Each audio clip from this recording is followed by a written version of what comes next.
my girlfriend texted, "I'm at the police station. I told him you hit me, so you'd come get me." She'd been arrested for DUI and wanted bail money. I replied, "I'll be there." Then I showed the officers our text history, proving she'd falsely accused me of domestic violence. When the prosecutor added filing a false report to her charges. I, 31 male, have been with my girlfriend for 2 years, and I want to be upfront about something before I even get into this. She was never secretly terrible. There were signs, small ones, early ones, the kind you rationalize when you're in it. She had a temper. She made threats when she didn't get her way. Little ones. Nothing that ever felt like a deal breaker in isolation. I told myself it was passion. I paid her car insurance when she lost her job. Covered 3 months of her rent when her hours got cut. Showed up every single time, no questions asked. That's the context. Keep in mind. So it's a Friday night in late October.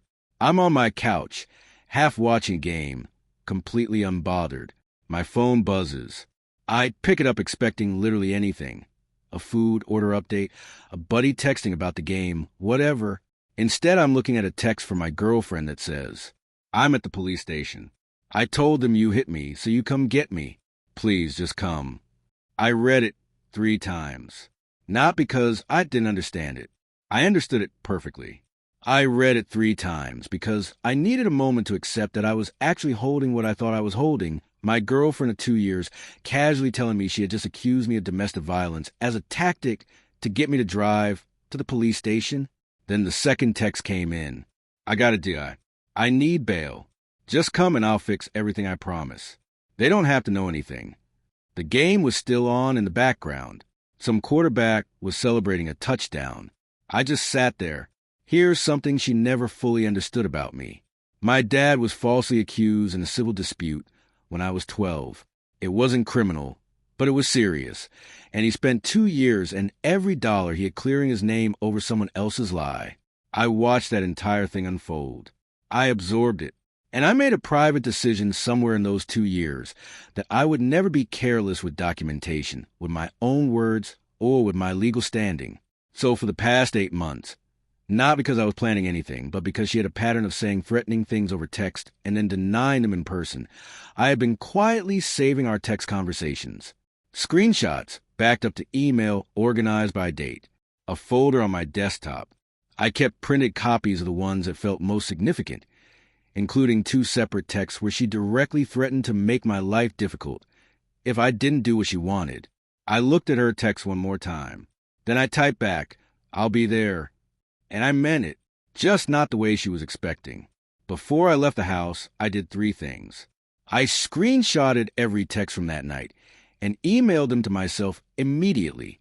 I called my buddy who works as a paralegal, read him the text word for word, and he told me to go in calm, say nothing about the accusation unless directly asked, and let the documentation speak. Then I grabbed my folder, the printed copies going back 8 months, put under my arm, and drove to the station. The drive over was quiet. I wasn't shaking. I wasn't emotional.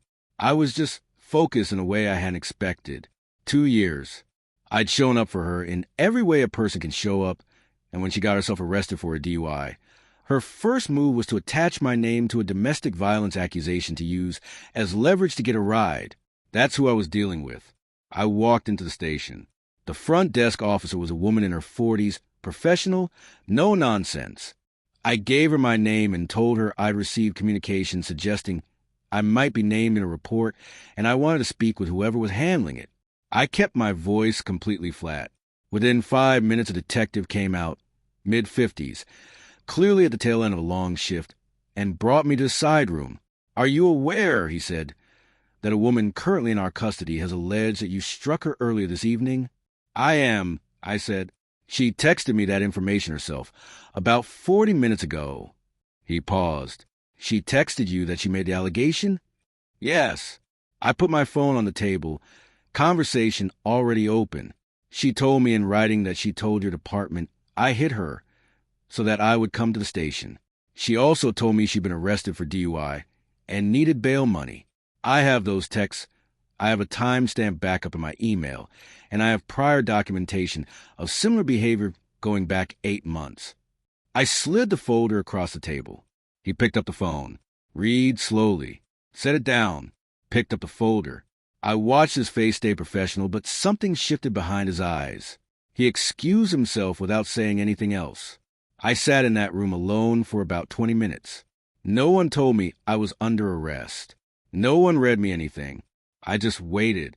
What I found out later, through my attorney, was what was happening on her end of the building during those 20 minutes. She had given the arresting officers a fairly detailed story, that we'd argued before she left, that I'd grabbed her arm, that she'd driven off upset, which was her explanation for why she was on the road. She'd used it to frame her entire DUI as an emotional reaction to my behavior. It was layered. She'd thought it through. What she had not thought through was the text she sent me in the first panic minutes after her arrest, before she'd had time to construct anything, when her only instinct was to get me there fast by whatever means necessary. That one text, impulsive, honest, and devastating, was a thread that pulled the whole thing apart. When the detective went back in and showed her the screenshot, she first claimed I must have faked it. Then she said I must have edited it somehow. Then she went quiet and asked for a lawyer. The detective came back to me, confirmed that no formal report had been filed in my name yet, and told me I was free to go, but that they would be following up regarding her statement. I drove home. I did not sleep great. Her parents showed up within 48 hours, metaphorically speaking. Her mother called me while I was at work and told me I needed to stop whatever I was trying to pull because their daughter was a good person who made one mistake, and I was making it so much worse. Her father left a voicemail, calm, measured, with something cold underneath it, saying that if I pursued this, I should expect them to pursue me right back, that they had resources, and I should think carefully about my next steps. I let both calls go to voicemail. I saved them. Then came the social media whisper campaign. Mutual friends started texting me saying she was telling people I had set her up, that I manipulated the situation, that the texts were being taken out of context. One friend, someone I'd known for 6 years, texted me to say I was destroying her life over one bad night. Another said she might lose her job if the charges stuck, and asked if I really wanted that on my conscience. I stopped responding to all of it. Then her family's attorney sent a letter to my apartment. It suggested that, by bringing her private communications to law enforcement, I had potentially violated her privacy and implied there could be civil action. It was written in that specific legal tone designed to make you feel like you've already lost before anything has started. I called my own attorney the same afternoon, laid out everything. He read the letter, looked at my documentation, and said, "They're bluffing. Her texts are her own words, voluntarily sent to you. You had every legal right to present them to law enforcement when you were the subject of a false accusation. They know that. This letter is designed to scare you into disappearing." "I'm not disappearing," I told him. "Good," he said, because the prosecutor's office already reached out to me this morning. The prosecutor handling her DUI had reviewed the full file. The DUI itself was straightforward. She'd blown a 0.14 in Ohio, where the legal limit is 0.08, making it a clear first offense OVI under Ohio law. But the prosecutor had also reviewed her statement to the arresting officers alongside the text evidence and made the decision to add filing a false police report to her charges, a first-degree misdemeanor under Ohio Revised Code 2921.15, which covers making false allegations to law enforcement. Her attorney argued the text was ambiguous, that "I told him you hit me, so you come get me" could mean something other than what it obviously means. The prosecutor read it out loud in response, word for word. That was apparently the end of that argument. But she wasn't done trying. She cycled through strategies over the following weeks like she was working through a checklist. First was the apology. She called me crying, said she'd panicked, said she loved me and needed me to please just talk to the prosecutor and explain it was all a misunderstanding. I listened to the whole thing. I said I'd think about it. I didn't do anything. Then came the guilt campaign. Round 2, the mutual friend text intensified. Her mother showed up at my apartment door unannounced and stood in my doorway telling me that a real man would find compassion for someone who made a mistake, that her daughter was struggling, that their family had been through enough. She actually used the phrase "a real man" to my face. I told her, as calmly as I could, that her daughter had told law enforcement officers that I physically assaulted her, that I had not, and that I wasn't going to intervene in a legal process that existed because of a lie her daughter told. Then I closed the door. 2 days after that, my girlfriend filed for a civil protection order against me. Her attorney had apparently advised her that going on offense was her best remaining option, that if she could get CPO granted, it would muddy the waters around the false report charge and reframe me as the aggressor. It was actually a smart move strategically. I'll give them that. My attorney was ready. We showed up to the CPO hearing with the text evidence, a full timeline of events, and my phone records showing I had been home the entire evening of her arrest. The magistrate reviewed everything, asked her several pointed questions about the specific text message she had sent me, and denied the CPO request on the record. That denial was its own kind of documentation. Her court date was a Thursday morning in January. I sat in the gallery. I didn't have to be there, but I wanted to be, and my attorney confirmed I had every right to attend a public proceeding. She walked in with her attorney. She looked over at me once. I didn't look away. The OVI charge was addressed first. She pleaded no contest, a negotiated outcome.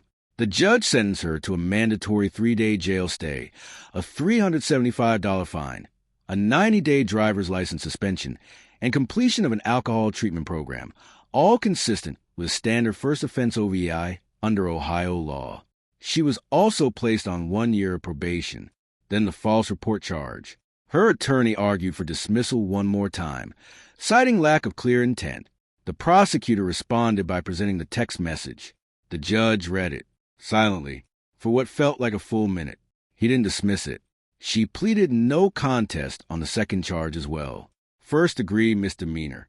The judge sentenced her to a $1,000 fine, 30 days in jail, suspended contingent on completing her probation without any violations, and 80 hours of community service. A criminal record with 2 charges, a suspended license, a year of probation, mandatory alcohol treatment.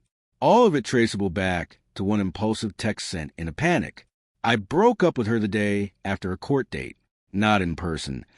Not because I was afraid, but because she had used up any claim she had to a real conversation.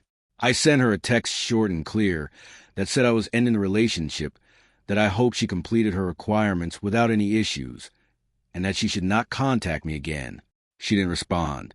Honestly, that surprised me. I'd expected one more play, but there was nothing left to play with, and I think somewhere she knew that. Her family stopped calling. The friends who'd been running messages for her got quiet. The whole noise machine just shut off. I paid my attorney's bill, just under $4,000, the same week it arrived. Here's the only thing I'll say about the bigger picture, and I'll keep it short. Keeping documentation isn't paranoia. It's just paying attention. When someone shows you who they are in a moment of genuine panic, before they've had time to shape the story, that's the truest version of them you're ever going to see. She told me exactly what she was doing, and exactly why she was doing it, in writing, because she was so confident I'd choose her over myself the way I always had before. She miscalculated.